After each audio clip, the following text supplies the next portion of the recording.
बिस्मिल्लाहिर्रहमानिर्रहीम। याक study info में आप सबको खुश आमदीद। आज का हमारा टॉपिक है एंजाइम्स, उनके फंक्शंस और उनकी पीएच।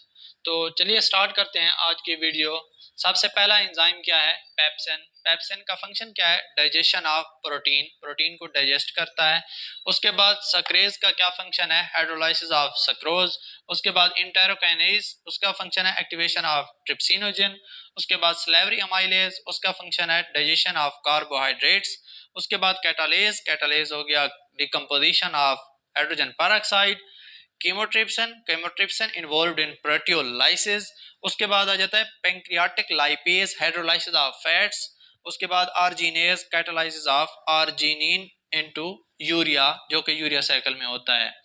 इसके बाद आ जाता है कि इन एंजाइम्स की पीएच कैसे हमने याद करनी है। पहले तो यह है कि इनको अरेंजमेंट के साथ याद कैसे करना है। तो उसको याद करने का सेंटेंस है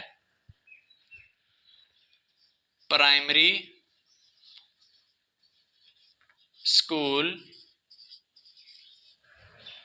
elementary school, cadet college, Pakistan army.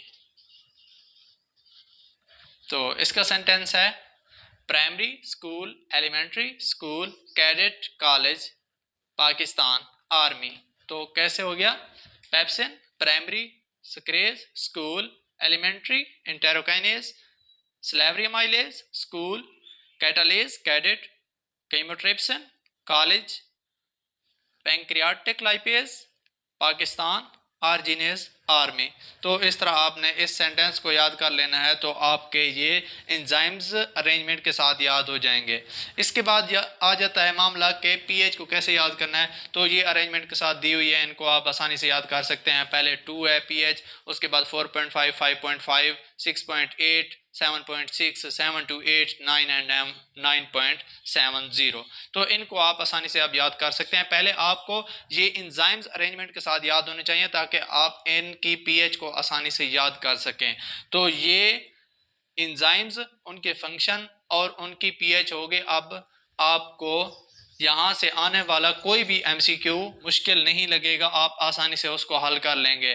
तो इसमें से एमसीक्यू किस तरह के आ सकते हैं? एमसीक्यू आते हैं कि पेप्सिन की पीएच क्या है। ज़्यादातर यही एमसीक्यू आता है, इंटी टेस्ट में बार बार आता है पेप्सिन का जो पीएच है वो क्या है। उसके बाद आर्जिनेज की पीएच पूछी जाती है कि क्या है, 9.70।